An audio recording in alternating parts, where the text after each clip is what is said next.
जय गुरु जी। संगत जी गुरु जी का वीडियो देखने के लिए चैनल सब्सक्राइब कर लीजिए, जिससे डेली आपको सत्संग देखने को मिले।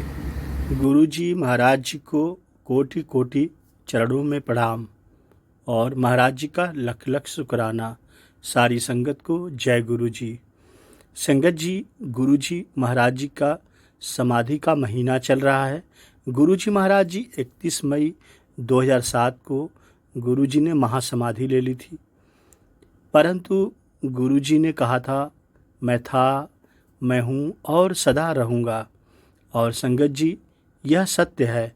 गुरु जी महाराज जी महासमाधि के पहले भी अपनी सारी संगत को ब्लेस करते थे, और संगत जी आज भी गुरु जी महाराज जी अपनी सारी साथ संगत को ब्लेस करते हैं।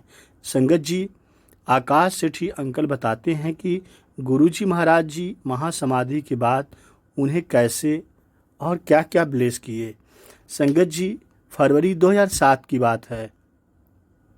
फरवरी 2007 में जब मैं दिल्ली आया था, गुरु जी के दर्शन के लिए गया था। जब मैं उनसे आज्ञा लेने के लिए झुका तो गुरु जी महाराज जी बोले, तू दिल्ली वापस आ गया है? मैंने उत्तर दिया, नहीं गुरु जी, हल्ले ते बॉम्बे ही हूँ। गुरु जी ने एक और भक्त की ओर इशारा किया कि वह उससे पूछ रहे थे, पर संगत जी यह मेरे लिए संदेश था। यह समझ गया था कि गुरु जी किस प्रकार अपने भक्तों की इच्छा पूर्ति करते हैं। और संगत जी, मार्च 2007 के अंत तक दिल्ली के लिए स्थानांतरण आदेश आ गए। एक मास पश्चात मैंने दिल्ली कार्यालय में कार्य करना प्रारंभ कर दिया और 26 मई को मेरा परिवार भी दिल्ली आ गया। संगत जी, सौभाग्य से एक दिन के बाद गुरु जी महाराज जी के दर्शन भी हो गए। संगत जी, 31 मई को उनके शरीर छोड़ने के निर्णय को सुनकर मैं ध्वस्त हो गया। बड़े मंदिर से लौटते हुए मेरे मन में अनेक विचार उभर रहे थे। ऐसे कई अवसर थे जब गुरु जी ने हमें धन्य किया था, और अनेक अवसरों पर हमें वह दिया था जिसके हम योग्य नहीं थे। अब क्या होगा? अब कौन हमारा ध्यान रखेगा? ऐसे मन में अब संगत जी सवाल उठने लगा, क्योंकि गुरु जी महाराज जी ने अपना चोला छोड़ दिया था। संगत जी, इन प्रश्नों का मेरे पास कोई उत्तर नहीं था, किंतु उन्होंने सदा हमारी आवश्यकताओं को पूरा किया, हमारी शंकाओं का समाधान किया, और हमारी प्रार्थनाओं का गुरु जी महाराज जी ने उत्तर दिया था। उनके पास इसका भी समाधान है। यह मुझे कुछ दिनों में पता लगने वाला था। संगत जी, वर्ष 2000 से मैं अंतर निगम उद्यम प्रतियोगिता, अंतर कॉरपोरेट बिजनेस कंपटीशन में भाग लेता रहा था। इस वर्ष 2007 में क्षेत्रीय प्रतियोगिता दिल्ली में 1 से 2 जून को आयोजित थी। और संगत जी, गुरु जी महाराज जी के महासमाधि के उपरांत मुझे प्रतीत हुआ कि मैं अपना सर्वस्व नहीं दे पाऊंगा। मैंने अपने साथियों को फ़ोन पर कहा कि मैं अत्यधिक क्षीण हो रहा हूं और वह मेरे ऊपर निर्भर न रहें। मेरे एक साथी ने मुझे सांत्वना दी, गुरु अपने शिष्यों को कभी नहीं छोड़ते, शरीर त्यागने के बाद भी नहीं छोड़ते। शोक संतप्त होने के कारण संगत जी मैंने उस पर विश्वास नहीं किया। संगत जी, जैसे तैसे हमारा दल प्रथम 4 और पार कर गया। अंतिम चक्र में हमने कुछ विपत्ति पूर्ण निर्णय लिए, जिससे हम अंतिम निर्णायक चरण में प्रवेश कर सके। परिणाम घोषित हुए तो उनमें महाराज हमारा नाम नहीं था। हमने बोला, संगत जी, मैंने अपनी जेब से गुरु जी का चित्र निकाला और कह पड़ा, अब इसी की आशा थी। आपके रहते हुए बात कुछ और ही थी। जैसे ही मैं गुरुजी का मुस्कुराहट भरा मुख देख रहा था, मेरे एक साथी ने आकर बताया कि हमारे उत्तर कंप्यूटर में ठीक नहीं डाले गए हैं। हमने आयोजकों को जाकर उनकी अशुद्धि बताई। संगत जी, संशोधन के पश्चात हम अंतिम चरण में पहुंच गए। उसके बाद हमने पीछे कभी मुड़कर नहीं देखा और संगत जी 6 जून 2007 को राष्ट्रीय प्रतियोगिता में हम द्वितीय स्थान पर रहे और तत्पश्चात सितंबर में आयोजित एशिया पैसिफिक प्रतियोगिता में भी द्वितीय स्थान प्राप्त किया। गुरुजी ने हमें बता दिया कि उनकी दया अब भी उनकी संगत के साथ है। संगत जी, गुरुजी महाराज जी यह बता रहे थे कि महासमाधि के बाद भी मैं तुम्हारे अंग संग हूँ। और संगत जी, हम अपने दोनों बच्चों को अच्छे विद्यालय में प्रवेश कराने के बहुत उत्सुक थे। यद्यपि हम विभिन्न सूत्रों के द्वारा प्रयास कर रहे थे, पर उसमें कोई सफलता नहीं मिल रही थी। अंत में मैंने गुरुजी से प्रश्न किया, आपने 2 पुत्र दिए हैं तो इनको अच्छे विद्यालय में प्रवेश क्यों नहीं दिला देते हो? संगत जी, इसका उत्तर मुझे अतिशीघ्र मिला। दोनों बच्चों को दिल्ली के सबसे अच्छे विद्यालय में से एक में बिना किसी दान या राजनैतिक सूत्र के प्रवेश मिल गया। जब हम दिल्ली पहुंचे तो हमारे पास कोई ऐसा निवास नहीं था जहां मेरी पत्नी और मैं अपने कामकाज और दोनों बच्चों को, जो अब 6 और 4 वर्ष के थे, की देखभाल कर सकें। इस समस्या का एकमात्र समाधान यही था कि मेरी पत्नी को महाविद्यालय परिसर में ही घर मिल जाए, पर कोई भी निवासी सेवानिवृत्त होने वाला नहीं था और वहाँ पर घर वरीयता के आधार पर मिलते थे। इस बार भी हमारी इच्छा अनुसार संगत जी चमत्कार हुआ।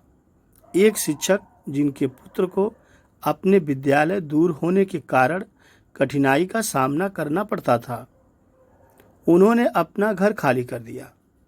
आश्चर्यजनक रूप से वरीयता में उच्च किसी ने उस घर के लिए आवेदन नहीं दिया, अतः मेरी पत्नी को वह घर मिल गया। गुरुजी के अन्यथा और भला संगत जी कौन कर सकता है ऐसा? यह गुरुजी के आशीर्वाद से ही हो रहा था।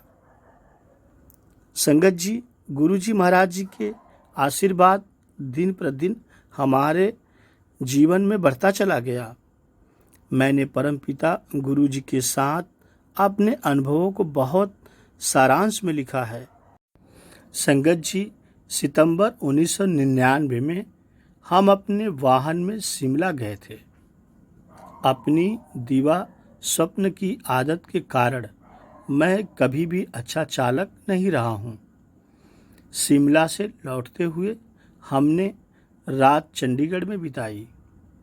अगले दिन प्रातः हम चंडीगढ़ से निकले और संगत जी निकलने में देर हो गई थी और यह बात मुझे नहीं भा रही थी, अतः मैं आवश्यकता से अधिक तीव्र गति से चल रहा था, जो मुझे बिल्कुल अच्छा भी नहीं लग रहा था। संगत जी, अंबाला और करनाल के मध्य यातायात अवरोध था। हमारे आगे एक माटी परिवर्तक आ रहा था और हमारे पीछे भी बहुत गाड़ियां थीं।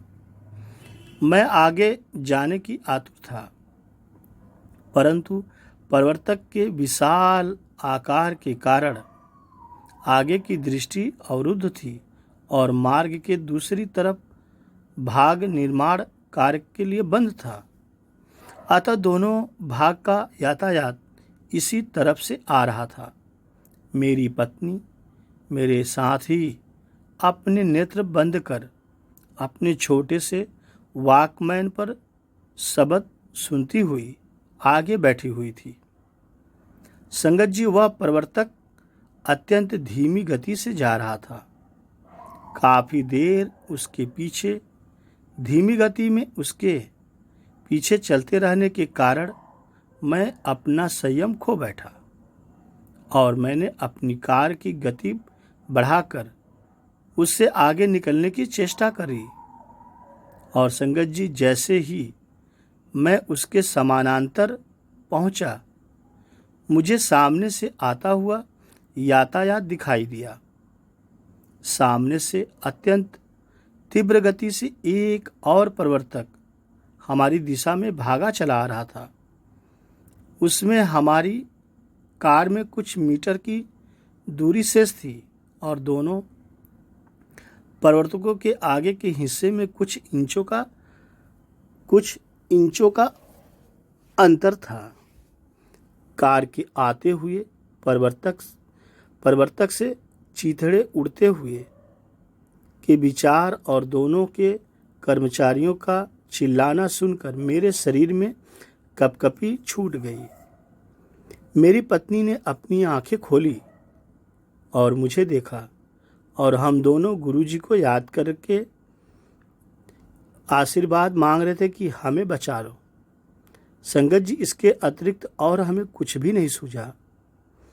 एकदम मुझे अपनी दाहिनी ओर मार्ग के बीच में बने हुए विभाजक में एक टूटी हुई दीवार दिखाई दी और मैंने अपनी कार तेजी से उस दिशा में घुमा दी। गुरुजी के अतिरिक्त और कौन हमें इस प्रकार से जीवन दान संगत जी दे सकता था। संगत जी, फरवरी 2000 की बात है। फरवरी 2000 में मैं रात्रि से प्रातः तक की पाली में विमान पतन पर कार्यरत था। उस समय मैं एक बोइंग 707 जिसमें ईंधन भरना था देखने गया। मैंने देखा कि एक भू यंत्रविद वायुयान का पल्ला खुला छोड़कर उस पर कार्यरत था। हमारे कर्मचारी एक किनारे खड़े हुए उसका कार्य समाप्त होने की प्रतीक्षा कर रहे थे। प्रश्न करने पर उसने उत्तर दिया कि अभी बहुत कार्य शेष बचा था और वह अकेला ही था। इंजन के पल्ले को सुरक्षित रखने वाली भुजा भी काम नहीं कर रही थी और उसे वह सीढ़ी पर टिका कर रखे हुआ था। मैंने उसकी बात सुनकर उससे ईंधन भरवाने का कार्य प्रारंभ करवाकर अपना कार्य करते रहने की विनती करी। उसने मान लिया और कहा कि हम ईंधन भरकर यंत्र पर पहुंचे और वह भी शीघ्र वहां पहुंच जाएगा। संगत जी, जैसे ही मैं वहां पर मुड़ा उसने मेरे से अदृष्ट सीढ़ी पर अपनी मुद्रा बदली और उसी समय सीढ़ी पर अटका कर रखा हुआ पल्ला नीचे गिरने लगा। मेरी दृष्टि अत्यंत तीव्र गति से गिरते हुए पल्ले पर पड़ी और मैंने तुरंत गुरुजी को याद किया। पल्ला जोर से मेरे मस्तक पर आकर लगा और वहां से रक्तस्राव होने लगा, खून बहने लगा। संगत जी, मैं चेतन अवस्था में था।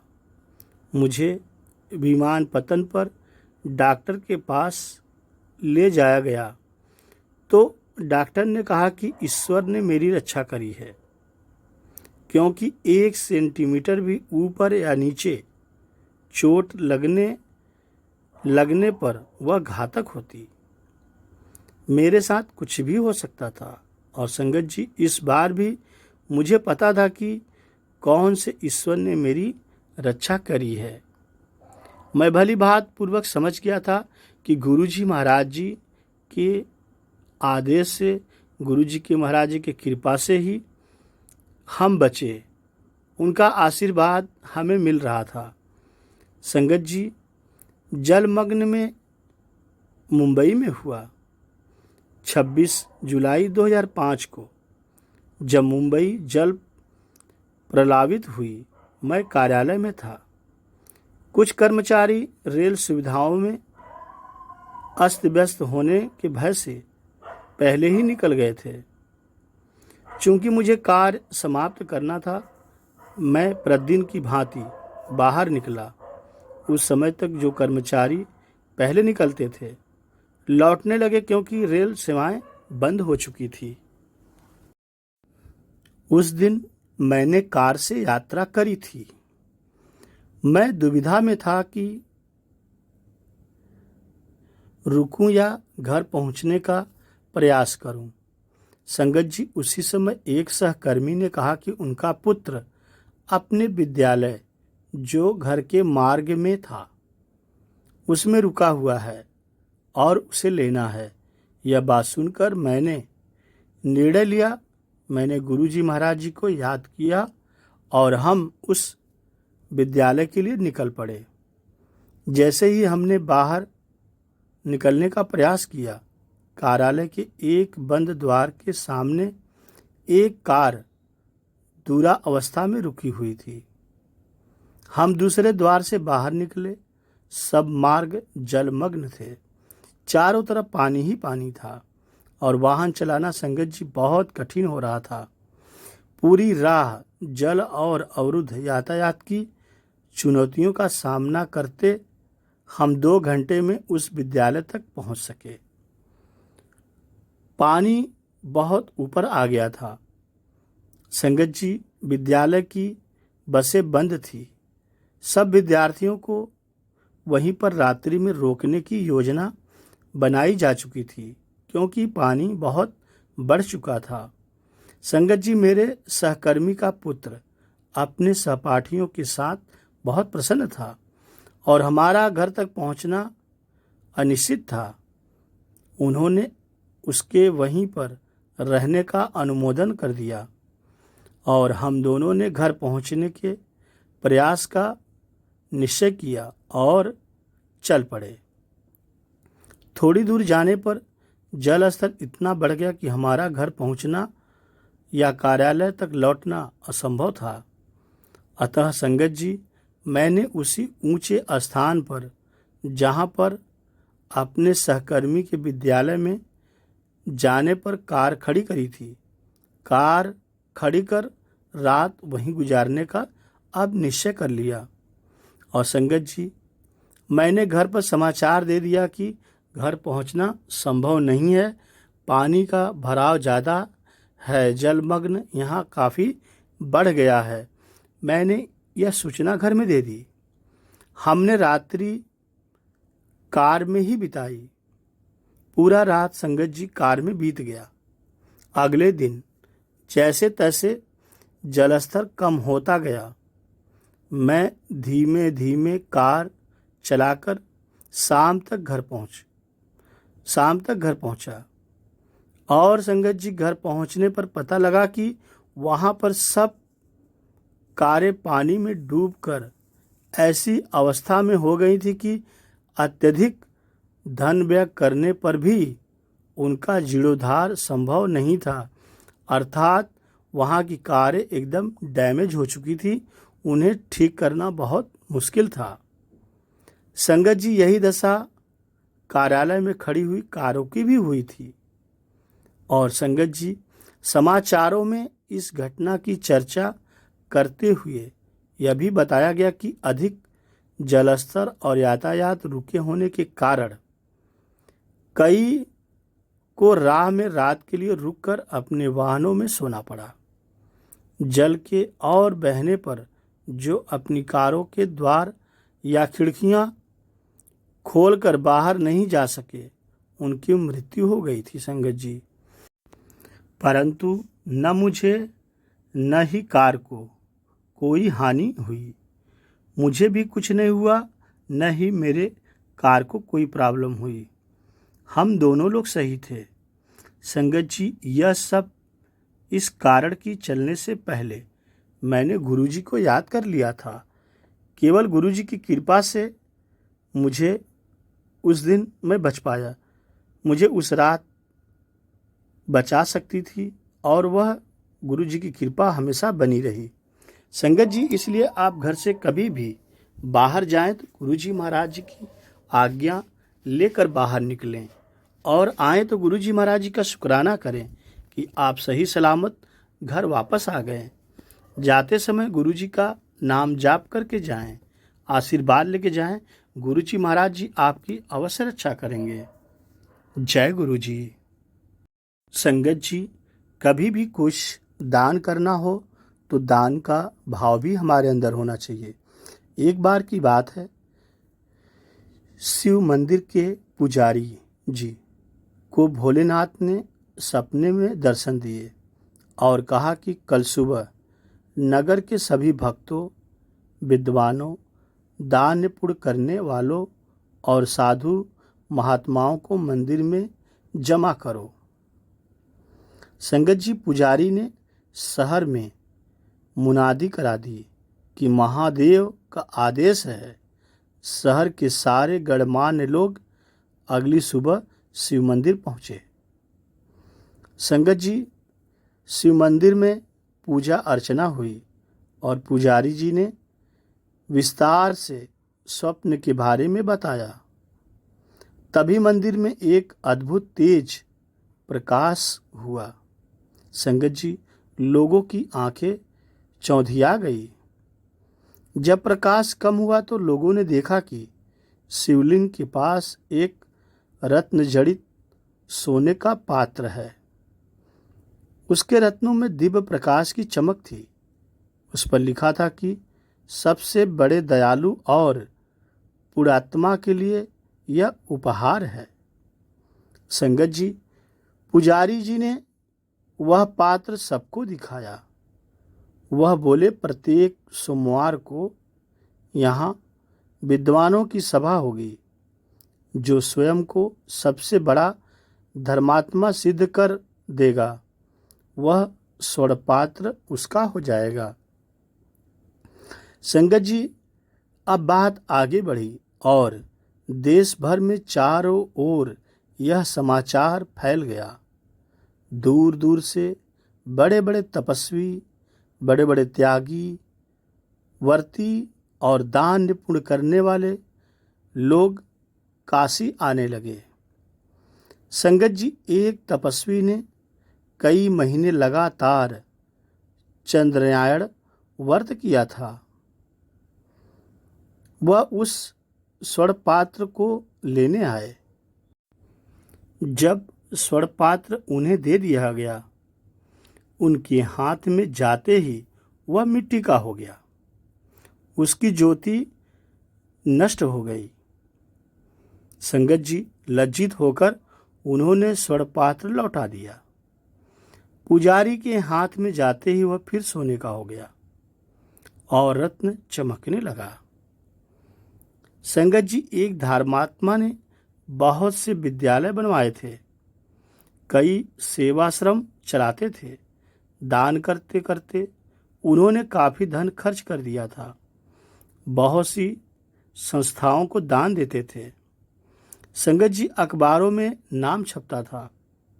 वह भी स्वर्ण पात्र लेने आए, किंतु उनके हाथ में भी जाकर मिट्टी का हो गया। संगत जी, यह सब आप समझ रहे होंगे कि क्यों और कैसे हो रहा है। संगत जी, पुजारी ने कहा कि ऐसा लगता है कि आप पद, मान या यश के लोभ में दान करने जान पड़ते हैं। नाम की इच्छा से होने वाला दान सच्चा दान नहीं है। संगत जी, इस प्रकार से बहुत लोग आए, किंतु कोई भी स्वर्ण पात्र नहीं हो सका। सबके हाथों में वह मिट्टी का हो जाता था। संगत जी, कई महीने बीत गए। बहुत से लोग स्वर्ण पात्र पाने के लोभ से भगवान के शिव मंदिर के आसपास ही ज़्यादा दान पुण्य करने लगे।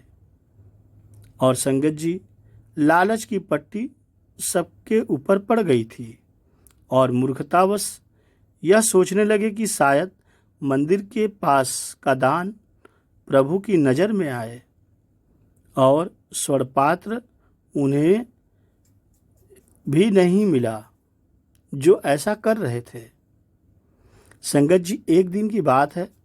एक दिन एक बूढ़ा किसान भोलेनाथ के दर्शन को आया।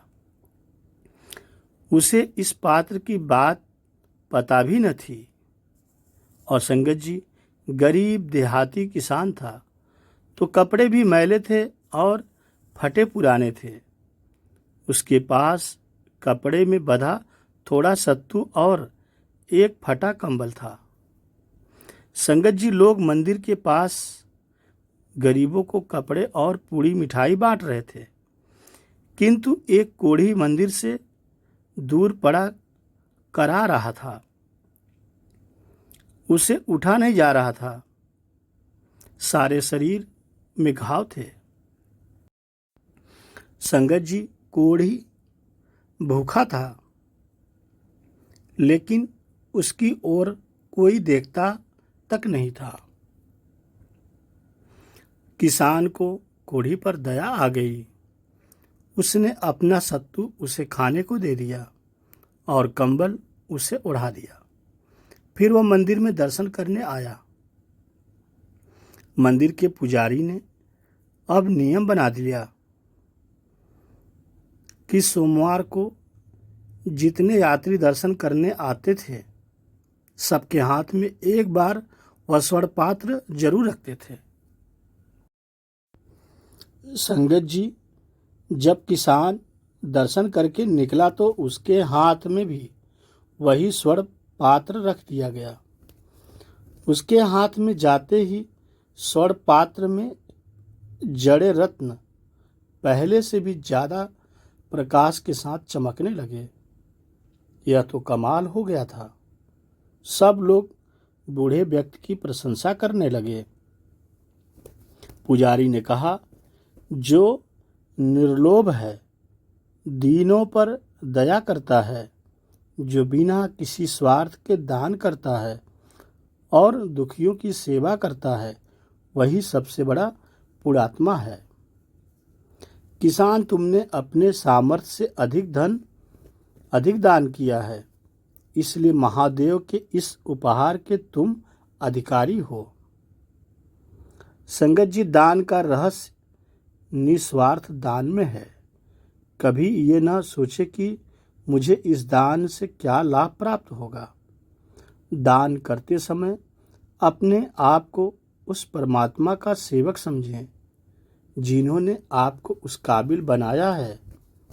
संगत जी, हम अक्सर सोचते हैं कि यदि हम भी बहुत ज़्यादा संपत्ति वाले होते तो इतना दान करते कि अमुख पुण्य कर कर्म करते रहते और लोगों को लगता कि हम कितने बड़े दानी हैं।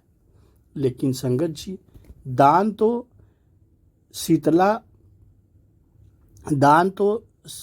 शीतल होता है और शीलता के भाव का संपत्ति से कोई सरोकार नहीं है। यदि आपके मन में दान का भाव है तो सूखी रोटी में भी एक टुकड़ा जरूरतमंद को आप दे देंगे। संगत जी, आपने अरबपतियों को गरीब दुखुआरे का हक डकारते हुए भी देखा होगा।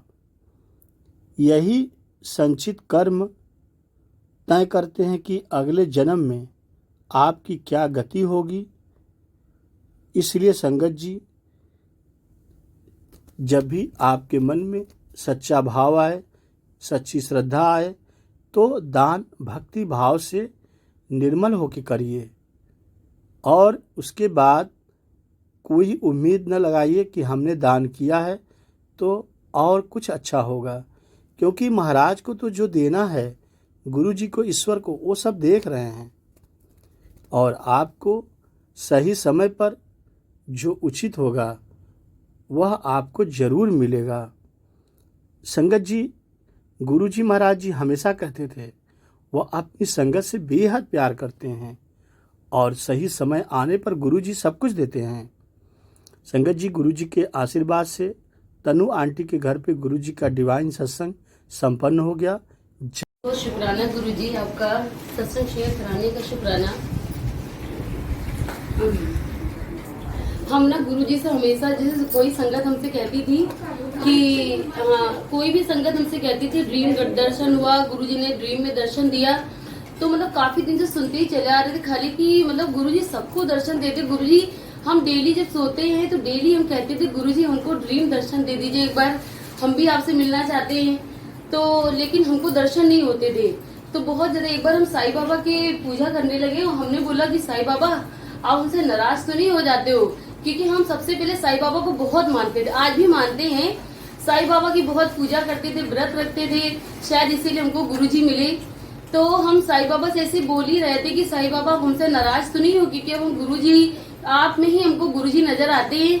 तो गुरुजी साईं बाबा हमसे नाराज मत होना, आप हमेशा मेरे साथ ही रहना, मैं अपनी छत्र छाया में रखना। ऐसे ही बस बात कर रहे थे गुरुजी से, साईं बाबा से।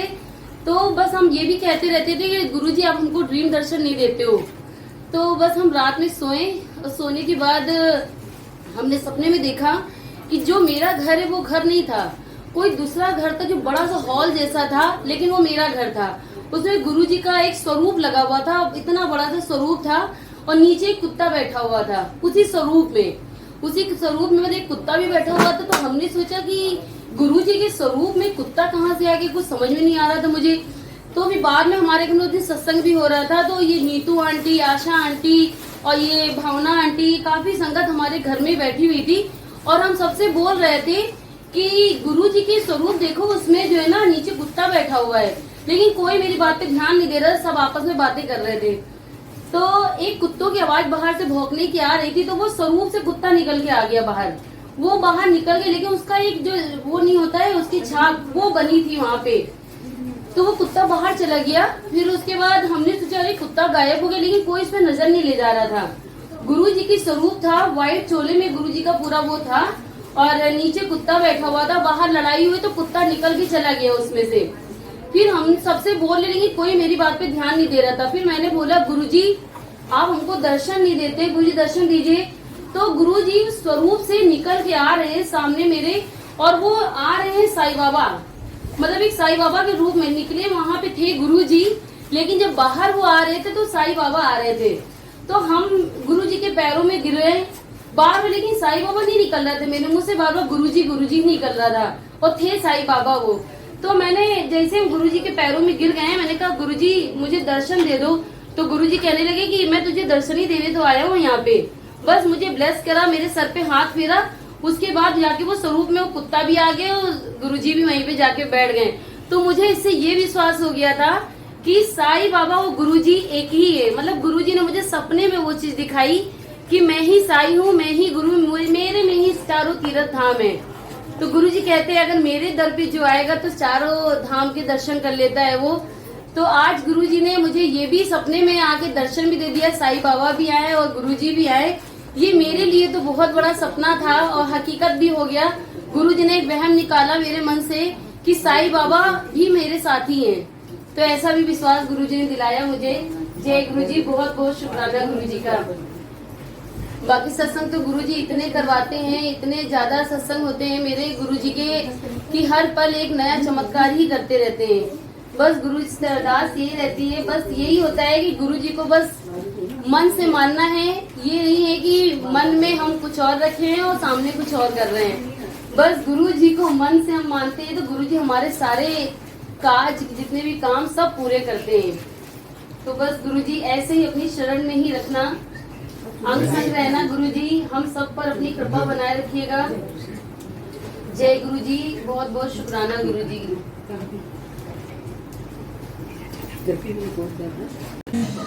जय गुरुजी, शुक्राना गुरुजी। सब लोग अपनी अपनी जगह पे बैठ जाइए।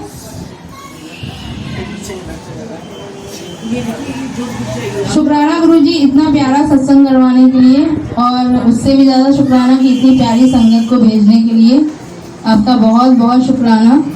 आज कुछ अलग सा फील हो रहा था, ऐसा लग रहा था कि ये सब मेरे बस की तो बात नहीं है करना ये सब कुछ आप कैसे करा रहे हो मुझे नहीं पता। तो उसके लिए अनंतम शुक्राना, क्योंकि हम लोग कभी कभी होता नहीं है कि सोचते हैं कि ज़्यादा संगत में नहीं करना है, कम में करना है, तो ऑटोमेटिक सारी चीज़ें अपने आप होती जाती हैं, हम लोग के हाथ में कुछ नहीं होता तो उसके लिए अनंतम शुक्राना इतनी प्यारी संगत को बुलाने के लिए। जय गुरु जी, शुक्राना। अगर किसी आंटी को सत्संग शेयर करना है तो आप आ सकते हो। जय गुरु जी, सारी प्यारी प्यारी संगत को जय गुरु जी। आज तनु आंटी का सत्संग था और मैं भूल गई थी मुझे याद ही नहीं था कि तनु आंटी का सत्संग है, मुझे जाना है। वो वाली आंटी मेरे घर में आ रही, कह रही नीलम आंटी आपके घर सत्संग है। मैं कह रही आंटी मेरे घर में तो सत्संग नहीं है। तो कह रही कोई शोभा आंटी क्या सत्संग है। शोभा आंटी, मैं तो पांदरी में सभी मोहल्ले को सबको जानती हूँ, या शोभा आंटी कोई है ही नहीं जो गुरु संगत हो। ठीक है, हमने कहा आंटी कुछ और होगा, आप देखिए यहाँ तो है नहीं। हमने कहा तनु आंटी के तो सत्संग नहीं है, तो भी ये मोबाइल खोल के देखे फिर भी शोभा शोभा पढ़ रही है। तो हमने कहा ऐसा आंटी, जहाँ तक मुझे याद है आज कितनी तारीख है। आंटी बोली 25 तारीख है। मैंने कहा अरे आंटी तनु आंटी का सत्संग होगा, चलिए कहाँ घर है। मैंने उनको लोकेशन बताई और जैसे लोकेशन में आंटी को बोली मैं दूर तो नहीं है। मैंने कहा नहीं पास है, आप जाओ। और मैं तुरंत भागी और मेरे पास कोई ऊपर जो यही ड्रेस पड़ी थी फटाफट डाला, भागे आगे। तो गुरु महाराज को आज मुझे ये बुलाना था, मुझे ब्लेस करना था, इसलिए उन्होंने, मैं वैसे कभी भी लेट नहीं होती हूँ, मैं वेलकम बैंड के पहले ही पहुंचना पसंद करती हूँ क्योंकि ये गुरु जी महाराज का प्रोटोकॉल है। बट आज गुरु जी ने लेट कराई, हो सकता है इसमें कुछ भला हो, क्योंकि इस भले के पीछे मुझे लगता है उस आंटी का भला होना था। इनको ब्लेसिंग के लिए गुरु जी ने शायद मुझे बालकोनी में खड़ा कर दिया 2 मिनट के लिए, कोई आंटी तुम्हारे घर आ रही है देखो तो सही और इनको फिर मैंने बताया, तो वही आंटी जब मैं एंट्री करी तो आंटी मुझे करिए तो जय गुरु जी ऐसे ही जो है अचंबे जैसे करते हैं और हम समझ ही नहीं पाते। और शायद आंटी अगर मेरे से ऊपर मुलाकात नहीं होती शायद तो मैं तनु आंटी का सत्संग आज भूल ही जाती कि जाना भी है। तो हाँ, तो जय गुरु जी आज मुझे आपने सत्संग में बुलाया और ब्लेस किया, शुक्राना मेरे मालिक, बहुत बहुत कोटि कोटि शुक्राना। और प्ले लिस्ट तो इतनी औसम थी कि मेरे तो आंसू ही बहे चले जा रहे थे, समझ ही नहीं रहा है कि खुशी के आंसू है कि दुख के आंसू है। शुक्राना मेरे मालिक, आपका अनंतम अनंतम अनंतम। हे करम करान अंतर्यामी, आप तो सब जानते हो, सबकी दिल की मुरादें पूरी करना, सबके कष्टों और दुखों को दूर करना, आपका अनंतम अनंतम कोटि कोटि शुक्राना। जय गुरु जी।